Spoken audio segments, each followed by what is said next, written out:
So hello everyone, welcome to Universal Facts and happy Women's Day to all the women's।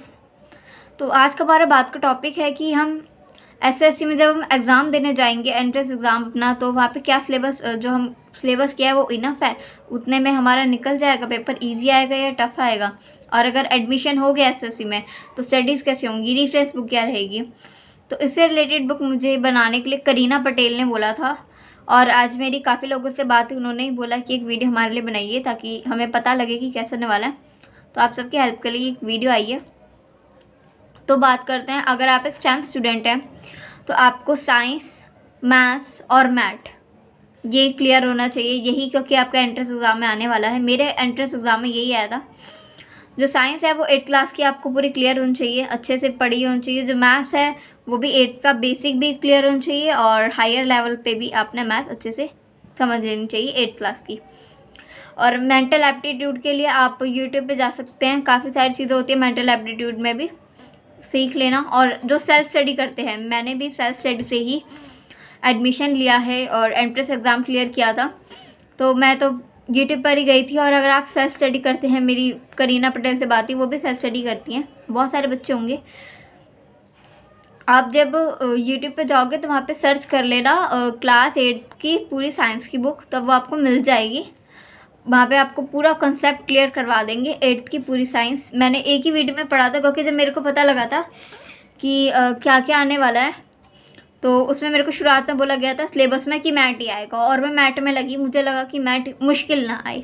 But कमाल की बात देखो, मेरे को मैथ के मैंने टफ से टफ क्वेश्चन करे, और जब एग्ज़ाम आया था तो उसमें मैथ के कुछ क्वेश्चन थे और वो बहुत ईजी, और मैं मैथ में घुसी पड़ी थी बुरी तरीके से। मुझे लगा मैं मैथ में फेल ना हो जाऊँ, बट ठीक है, अच्छा हुआ। और जो साइंस आप पढ़ेंगे वो भी एक बार फिर बोल रही हूँ, कॉन्सेप्ट अच्छे से क्लियर करके जाना, क्योंकि साइंस और मैथ क्वेश्चन सबसे ज़्यादा आते हैं। नेगेटिव मार्किंग होने वाली है, तो जिस चीज़ में श्योरिटी हो वही क्वेश्चन पे टिक लगा के आना, उन्हीं के आंसर दे के आना। और जिन पे डाउट हो उनको आखिर में, जब पूरा पेपर कंप्लीट हो जाए, उनके लिए टाइम बचाना, फिर उनको बैठ के सॉल्व करना, और हो जाए आंसर आ जाए तो बहुत अच्छी बात होगी। फिर सेल्फ स्टडी करने वाले यूट्यूब पे जाके पूरी हेल्प ले सकते हैं। आनंद सर क्लासेस पे आपको मेंटल एप्टीट्यूड का मिलेगा, वहाँ पर आपको पूरी प्लेलिस्ट मिल जाएगी मेंटल एप्टीट्यूड से रिलेटेड, आप वो पूरी कर लेना, इनफ है वो भी बहुत। और मे भी वहाँ पे एक लिंक भी होगा नीचे सॉल्व करने के लिए, पेपर पूरा है, उस पर क्लिक कर देना। जो आनंद सर की वीडियोस है उसमें से किसी एक वीडियो पे है। पूरी तैयारी अच्छे से करके जाना। पेपर ईजी है, टफ है, ये मेरे ऊपर डिपेंड नहीं करता, ये आपके ऊपर डिपेंड करता है कि आपने तैयारी कितनी करी है। अच्छी करी है तो फिर बहुत ईजी पेपर है, और नहीं करी तो टफ हो जाएगा। बस इतना सही कॉन्सेप्ट रहने वाला है। अब बात करते हैं, जब आप पेपर देने जाओगे तो आप टाइम कैसे मैनेज करोगे। फर्स्टली तो टेंशन फ्री होके पेपर दे के आना, अच्छा सा, घबराने की ज़रूरत नहीं है, ना रिज़ल्ट की चिंता करनी, क्या होने वाला है क्या। एग्ज़ाम हॉल में आने के बाद ऐसा ना हो कि दिमाग ना चले, तुम लोगों का दिमाग तो चलता है पर आंसर बिल्कुल ब्लैंक हो जाएगा, घबराहट के मारे तो वो मत करना। आंसर जो दिमाग में है उन्हें दिमाग में रखना, क्वेश्चन पेपर को देख के भूलना नहीं है। जब आप एग्ज़ाम देने जाओगे तो आपको एक स्ट्रैटेजी बनानी है टाइम की। जो आप टाइम होगा उसको मैनेज करना है। लाइक एक मैथ है, मैथ के क्वेश्चन वैसे कम ही होते हैं, 3 घंटे का एग्ज़ाम होगा आपका, तो आपको डिवाइड कर लेना है पार्ट्स में, 3 घंटे, एक घंटा हर एक चीज़ को देना। थोड़ा टाइम, लाइक 45 मिनट्स आपने मैथ को दे दिए, फिर आगे का थोड़ा टाइम आपने जो भी 45 में 50 मिनट्स जितना आप कंफर्टेबल हो उतना ही टाइम आपने साइंस को दे दिया, और जल्दी होता है तो और भी अच्छी बात, थोड़ा टाइम मैथ्स। लेकिन इन सब के बाद एक इम्पॉर्टेंट चीज़ कि आखिर के आधे घंटे कम से कम बचाने हैं आपको, आराम करने के लिए नहीं। जो कुछ क्वेश्चंस हो उनके डाउट, मैंने अभी बिल्कुल बोला है कि नेगेटिव मार्किंग होगी, तो जिन पे शॉर्टी है वो तो करके आ जाना, और जो हो बच रहे हो उन पे सर्कल कर देना। और जो आखिर के आधे घंटे होंगे जिसमें लग रहा हो कि हाँ मेरा आंसर निकल रहा है, बस थोड़ी सी दूर है, थोड़ा सा एफर्ट लगाऊंगा तो आंसर आ जाएगा, आखिर के 30 घंटे में वो वाला क्वेश्चन सबसे पहले करना। फिर थोड़ा सा और उससे हायर लेवल की, हाँ उसमें थोड़ा ज़्यादा डाउट है, फिर उससे हायर लेवल, तो जो आधे घंटे में जो जो सॉल्व हो सके डाउट वाले क्वेश्चन उनको करना। और क्योंकि अगर आप सोचो कि मैं साथ के साथ करता जाऊंगा तो वो पॉसिबल नहीं है। जब आपके हाथ में क्वेश्चन पेपर आएगा, सारे क्वेश्चन आपको आते हों ये ज़रूरी नहीं है, कुछ क्वेश्चन शायद ऐसे भी हों जो आपको ना आते हों, तो उनके लिए आप क्या करना, उन पर सर्कल कर देना कि मुझे बाद में करना है, क्योंकि आप उसको एग्ज़ाम के साथ करोगे तो क्या होगा, उसी में लगे रहोगे और सारा टाइम निकल जाएगा। 3 घंटे हैं, 3 दिन नहीं है कि आप अपना पूरा एफर्ट दे दो, वो नहीं होने वाला। तो उन पर सर्कल कर देना और जो आखिर का जो आधे घंटे जो मैंने बचाने को बोले हैं उसमें उसको सॉल्व करना, देन टिक लगाना। और जिनमें ज़्यादा डाउट होगी, हाँ भाई हो ही नहीं रहा, छोड़ दो, कुछ नहीं होने वाला ना, तुम्हारा कोई क्वेश्चन पेपर कोई देखने वाला, फर्स्टली देखने या नहीं देखने वाला। सिंपल बात यह है कि नेगेटिव मार्किंग है, गलत हो जाएंगे तो लॉस होगा, क्योंकि जो आपका सही होगा उससे भी मार्क्स कट सकते हैं, एक आधा नंबर सही वाले में भी कटेगा, ये चीज़ याद रखनी है। बिल्कुल प्रेशर में मत जाना, आराम से पेपर दे के आना है, चिल होके माइंड को रिलैक्स रखना। सोने से पहले माइंडफुलनेस कर लेना। हमारे स्कूल में डिज़ाइन थिंकिंग भी है और हमें बोल जाता है सोने से पहले अगर माइंडफुलनेस कर लेनी चाहिए, वो काफ़ी हेल्पफुल रहती है। और एग्ज़ाम के टाइम पे तो पक्का रात को सोने से पहले माइंडफुलनेस कर देना 5 to 10 मिनट्स की, सो जाना, सुबह उठना बिना प्रेशर के।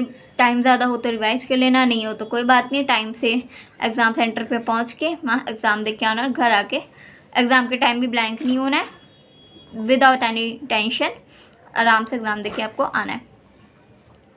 अब यह है कि आपका एडमिशन हो जाएगा तो क्या एसएससी में रहने वाला है। तो school of specialised excellence Shalimar Bagh, ये मेरा जो स्टेम का स्कूल है, यहाँ पर एनसीईआरटी का use as a reference book किया जाता है, क्योंकि जो हमारा एग्ज़ाम आता है उसमें एनसीईआरटी के बस एमसीक्यू ही आते हैं, जिसको एसआरटी बोलते हैं, सिलेक्टेड रिस्पॉन्स टास्क, और बाकी जो क्वेश्चन होते हैं वो हमारे केस स्टडीज़ होते हैं। लाइक समझ लो वो चीज़ें होती है जो हमने आज तक पढ़ी नहीं, क्योंकि मैंने नहीं पढ़ी थी। जब आपने देखा होगा, आपकी जब एनसीईआरटी बुक में एक साइड में दे रखी होती है पिक्चर्स, जिनको हम कहते हैं यार इग्नोर करो, जो लिखा है ना वर्ड्स वही पढ़ लो, इनफ है, व्हाट इज़ वाई, बस इतना पढ़ के कहानी ख़त्म।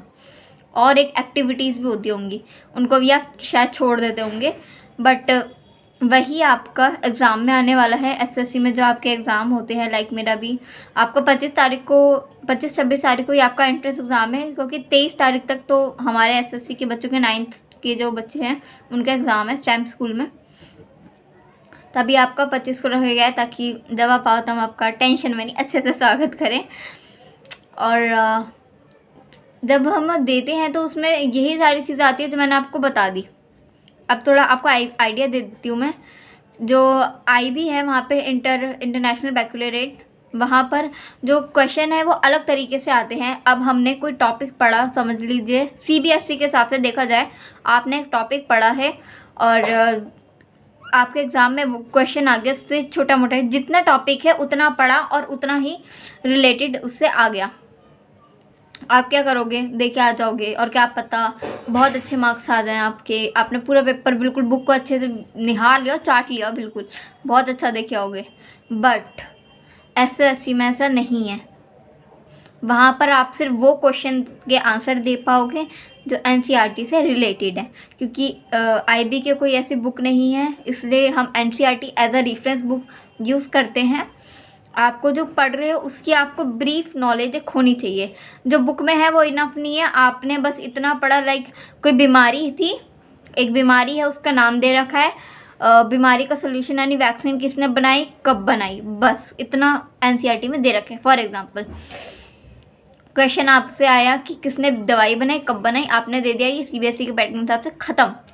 लेकिन आईबी में शायद आपसे ये भी पूछ सकते हैं वो लोग कि ये कब, जब बनाई गई थी तो ये बीमारी स्टार्ट हुई कब थी, ये एपिडेमिक थी, पेंडेमिक थी, क्या था, इसकी वैक्सीन बनाने में कितना टाइम लगा, कुछ भी आपको उसकी ब्रीफ नॉलेज होनी चाहिए। रिसर्च मतलब आपको केस स्टडी और ये थिंकिंग पे ही बेस्ड है, क्राइटेरिया होते हैं यहाँ पे ABCD, तो वो आपको वहाँ जब एसएससी में आ जाओगे तभी आपको समझा दिया जाएगा, अभी तो मैं आपको नहीं समझा पाऊँगी। और अभी आपको शुरुआत में जब आप आओगे एसएससी में जो आने वाला है उसका जो फर्स्ट टाइम एग्ज़ाम रहेगा, यानी मिडल में जो एग्ज़ाम होते हैं हमारे यहाँ पे यूनिट्स होती हैं, तो जब पहली यूनिट का एग्ज़ाम आपका आएगा तो शायद ऐसा भी हो कि आपने जितना सोचा हो उस हिसाब से आप ना जा पाए हो, तो उदास मत होना, क्योंकि हमारे खुद के टीचर्स को नहीं पता था, ना टीचर्स को पता, ना प्रिंसिपल मैम को, कि पेपर कैसा आने वाला है। सीबीएसई के मुताबिक पेपर बिल्कुल नहीं आता।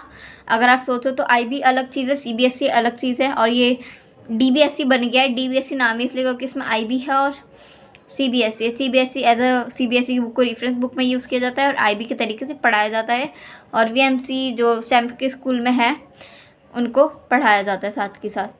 मतलब यही है, आपको NCERT as a reference book use करनी है। रिफ्लेक्शन जर्नल, पोर्टफोलियोज बनेंगे, टीचर बता देंगी। रिजल्ट के बाद VMC होती है, तो उसके लिए कुछ उनके VMC के अपने मॉड्यूल्स होते हैं। ये फिजिक्स का मॉड्यूल है, जब आप आ जाओगे तो आपको ये मिलेगा, इसको ये पढ़ना है। ये भी मज़ा आता है पढ़ने में, थोड़ा सा हायर लेवल है NCERT के मुताबिक, बट हाँ NCERT भी पढ़नी है, दोनों पढ़नी है, दोनों हेल्पफुल होंगी। और टीचर्स भी पढ़ाते हैं, वो अपना रिसर्च से पहले पढ़ाती हैं अपने अपने सब्जेक्ट्स जो उनके होते हैं, जिनका पीरियड लगा होता है, और आफ्टर द रिसर्च जो उनका जो भी टीचर पीरियड होता है वो भी आती हैं। बट VMC क्लासेस छोटी होती है, उस टाइम वो हेल्प भी कर देती हैं, और जिनका तो एब्सेंटी होता है वो आती है। टीचर हर टाइम अवेलेबल रहेगी, और अपने डाउट्स आप पूछ सकते हो वहाँ पे टीचर से ईजिली।